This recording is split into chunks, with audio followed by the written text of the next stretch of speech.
Tem coisas que fazem a gente parar de crescer. E as mais perigosas são aquelas que estão aqui dentro de nós. Meu nome é Danilo Carvalho e esse é o Minúcias do Essencial. Um lugar onde a gente fala de pequenas coisas, mas que são essenciais para continuarmos a nossa caminhada. Muitas coisas podem fazer você parar de crescer. E talvez as piores são aquelas que estão dentro de você. E eu gostaria de pensar uma que é uma das mais, para mim, é uma das mais perigosas. Se chama orgulho. O orgulho não aquele orgulho em que o pai olha para o filho cantando na escola e sente orgulho do filho dele. Ou aquele em que o marido olha para a esposa e vê ela bem arrumada, perfumada, e fala, nossa, eu tenho orgulho da esposa que eu tenho, minha companheira. Estou falando daquele orgulho que envolve arrogância, que envolve superioridade. Esse tipo de orgulho, onde para você se achar alguém, você precisa subir em cima de outro alguém. É aquele em que você cria uma autoimagem superior àquilo que você realmente é. O problema desse tipo de orgulho é que ele acaba trazendo uma dificuldade de que se reconheçam limites. Ele acaba fazendo com que surja uma resistência de admitir erros. Também traz uma necessidade de sempre estar certo. Por que reconhecer limites? Nós, como seres humanos, sabemos as nossas limitações. Sabemos, eu sei que eu não sou bom em tudo. Eu sei que se eu pegar para tocar um piano, eu não sei tocar. Se arranhar uma coisinha ou outra, básica, mas eu não sei tocar.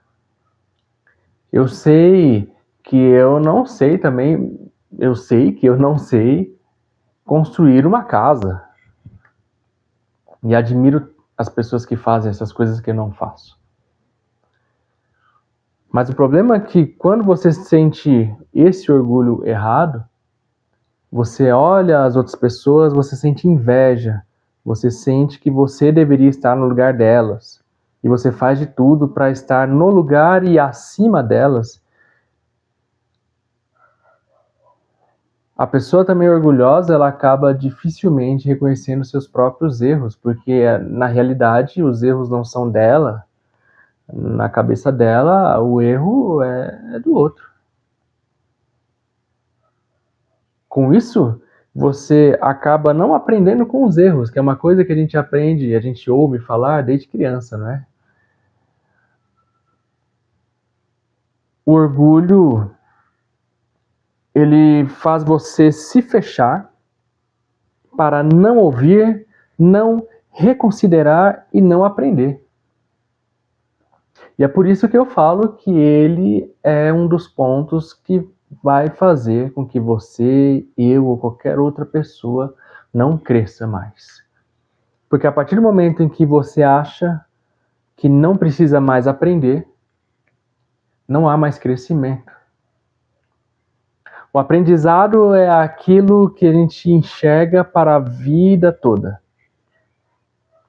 É aquilo que faz com que você continue se movendo independente da idade, da condição financeira, independente do país onde você mora. Aprender é algo que vai estar dentro de você. E você pode aprender desde lavar uma roupa até mesmo aprender sobre foguetes. Você pode aprender.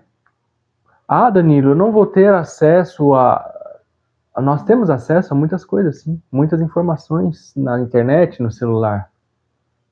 Mas a partir do momento que a pessoa é orgulhosa a ponto de achar eu já sei de tudo, mesmo que a pessoa seja um expert em uma coisa, ela se fecha para que ela possa aprender até mesmo com outras pessoas. Vou dar um exemplo. Na música, que é algo que eu gosto muito, inclusive, vou deixar aqui um spoiler. Em algum dos próximos vídeos eu vou trazer alguma música que eu escrevi e para a gente refletir sobre ela. Fechando parênteses, na música você pode chegar talvez a um patamar onde você ache que não precisa mais aprender nada.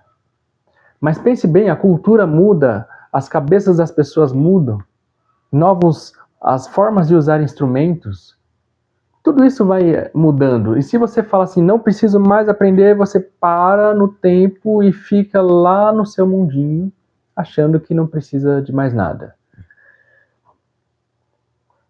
Tem uma história na Bíblia, que aí nisso a gente vai entrar num outro ponto, que para mim é de suma importância. Jesus, ele contou uma história lá em Lucas 18, de dois homens que foram orar no templo, um fariseu e um publicano. O fariseu, ele em pé, orava alto, falando, Senhor, obrigado porque eu não peco, eu não sou adúltero, eu dou dízimo, eu faço isso, eu guardo isso, porque eu sou uma pessoa boa. E eu não sou igual o publicano ali. Obrigado porque eu não sou igual a ele. O publicano mal conseguia chegar lá perto, mal levantava o rosto, ele só orava, batia no peito, dizendo, Senhor, tenha misericórdia de mim, pois eu sou pecador. Jesus disse que aquele que desceu justificado para casa foi justamente o publicano, aquele que cobrava impostos das pessoas de maneira corrupta. Mas naquele momento ele se reconhece como um pecador, que é alguém que ele é, e pede a misericórdia de Deus. Já o fariseu, ele não se reconhece como pecador, sendo que ele é pecador, mas ele se enxerga além de alguém superior por ele fazer e deixar de fazer algumas coisas. Realmente, as leis existiam e ainda existem, mas isso não o tornava melhor do que ninguém. Na verdade, isso acabava fazendo com que ele ficasse mais fechado no seu mundinho, sem ter relacionamento e sem mesmo poder encostar, olhar para aquele publicano e falar, vamos juntos nessa caminhada? Vamos aprender juntos? Impossível isso acontecer. Na cabeça dele, ele já estava bem. Eu não preciso de mais ninguém, eu não preciso, não, para que eu vou me envolver com ele? Eu já sou superior porque eu faço tudo o que a lei manda.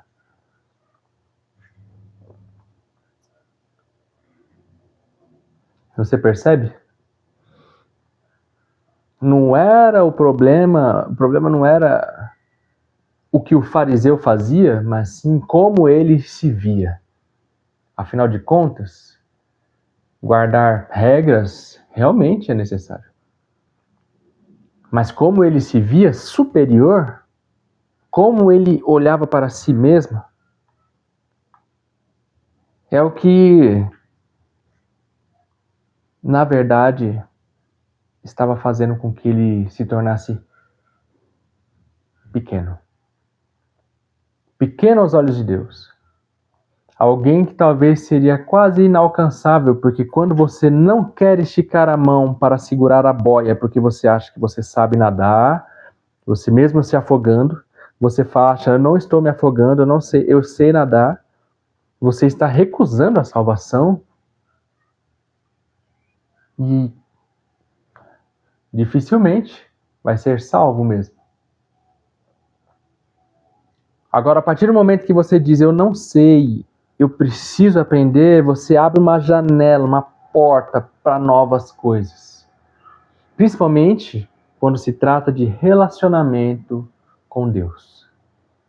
Falando de relacionamento com Deus, é necessário que a gente se reconheça como pecadores, dependentes totalmente da graça e da misericórdia de Cristo. Tem um trecho nas Crônicas de Nárnia, em que a garotinha chamada Lúcia reencontra o leão Aslan, depois de um certo tempo. E ela fala para ele: Aslan, você parece estar grande, você está maior. E ele responde para ela: não, é você quem cresceu. Ela, espantada, olha para ele e fala: e você não? Ele: sim, mas é que à medida que você cresce, eu cresço mais. Na medida que você crescer em conhecimento e relacionamento com Cristo, mais grandioso ele será na sua vida. Maior ele vai ser porque você vai chegar tão perto dele e ver o quão magnífico ele é. Agora, a partir do momento que eu acho que eu já sou superior para eu tentar chegar até ele, ou eu chego dentro da minha igreja, da minha comunidade, do meu trabalho, me achando melhor do que o irmão, do que o meu colega, do que o colaborador, talvez, da sua empresa. E a partir desse momento que você já chega achando-se maior, você já não está olhando para Cristo, mas você está olhando para outra pessoa e tentando se igualar. E eu conheço diversas pessoas assim. Já conheci nessa minha caminhada cristã. Pessoas que mudaram sua alimentação, decidiram, por exemplo, não comer mais carne. Quando eles chegavam na igreja para pregar, eles eram superiores, se achavam, mostravam de um jeito que eram superiores àquelas que ainda comem carne. Sendo que pecado não é comer a carne ou não comer. Pessoas que eliminaram açúcar de suas vidas e agora se acham superiores porque eles conseguiram alcançar este patamar. E chegava eu, Danilo, lá, ainda gosto de comer um bombom, um chocolate. E parecia que a gente estava assim, ó. Ele lá no alto e eu tendo que olhar para cima. Pessoas que leram todos os livros da igreja, que leram filósofos e que já leram a Bíblia em um ano, 3 vezes. E eu, Danilo, aquele rapaz que não consegue ler algo de maneira rápida, que gosta de ler, mas que quando está lendo precisa tentar se concentrar e ler pedacinhos, pedacinhos, porque senão se perde. Pensava, poxa, essa pessoa aí, ela chegou num patamar e eu não cheguei, né? Até que eu descobri que cada um tem seu ritmo. E afinal de contas, para que você precisa ler rápido, né? Se a leitura é boa, para que precisa terminar logo? Cortella fala isso também. Veja, a humildade cabe em qualquer lugar. Tanto no pós-graduado, doutorado, quanto no emprego ou no cargo menor que tiver na sua empresa, talvez. E olha só, já vi pessoas de cargos baixos, arrogantes, e pessoas de cargos altos, com estudo, com dinheiro, super humildes. Tive a oportunidade de andar, quando eu trabalhei de Uber, andei com um cantor famoso, com gente famosa. Uma humildade sensacional. O cara tinha acabado de descer de um jatinho que era dele. O cara é dono de um jato. Enquanto já andei com pessoas que mal falavam bom dia e batiam a porta na minha cara. A humildade e o orgulho não escolhe classe social, cor de pele, nada. Quem escolhe onde vai estar, o que vai usar é a própria pessoa. Ela pode ser de qualquer raça. Ela pode ser orgulhosa ou ela pode ser humilde. Ela pode maltratar ou ela pode bem tratar as pessoas. E isso é educação. Isso não escolhe classe social. Não escolhe nada. Pois bem, quando a gente cresce, a nossa percepção muda, mas o orgulho ele impede que a gente cresça e impede que a nossa percepção mude, porque afinal de contas a gente está fechado, a gente se fechou no nosso próprio mundo e acha que só existe ele, a nossa caixinha. A gente se fecha lá dentro e acha que é tudo daquele jeito. E aquilo que não se encaixa dentro da nossa caixa não é bom, não é certo, é pecado, e aí por aí vai. Quando você acha que já chegou no topo, você acaba parando de ouvir, para de aprender, para de evoluir. O problema do orgulhoso é isso. É parar de crescer. Crescer naturalmente, organicamente. E o pior de tudo é que quanto mais a pessoa se envolve em si mesma, menos ela percebe. Agora me responda com sinceridade, aonde o orgulho está travando você hoje? Porque todos nós lá dentro nós temos, a Bíblia diz que nós temos a natureza pecaminosa. O orgulho ele esteve no coração de Satanás lá no céu, e é um mistério, o mistério da iniquidade. E lá ele quis subir até os altos céus e tomar o trono de Deus, porque para ele apenas ser o querubim, ser um dos anjos, maiores anjos não bastava, ele queria ser maior. E quando ele tenta Adão e Eva, e Adão e Eva caem no pecado, a gente adquire a natureza pecaminosa, a gente também começa a ter esse sentimento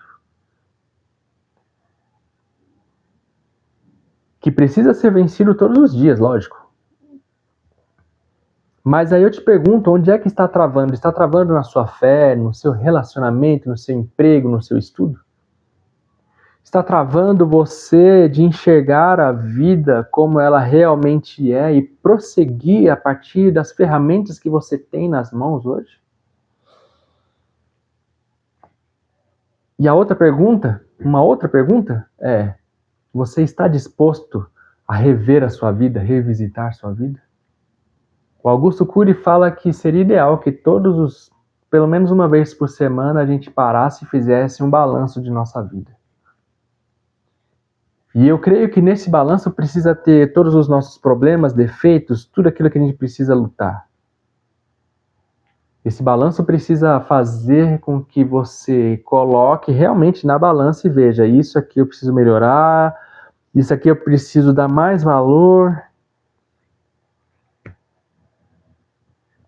A gente precisa rever a nossa vida. A gente precisa ter mais humildade, e eu falo humildade não naquela questão de se diminuir. Você precisa reconhecer sim seus dons, seus talentos, tudo aquilo que você faz. Na empresa que você trabalha, você precisa se valorizar. Você, na igreja, se você tem um talento, você precisa mostrar e abençoar outras pessoas. Precisa reconhecer, porque existe aquela falsa humildade, né? Mas ao mesmo tempo, a gente precisa sempre se questionar, refletir e aprender. Você não precisa estar certo o tempo todo. Você só precisa reconhecer que está sempre disposto a aprender. Mesmo já sabendo muito. Você pode aprender com uma criança, com um animal. Você pode aprender com Jesus. Lembre de uma coisa: o essencial da vida está nas minúcias.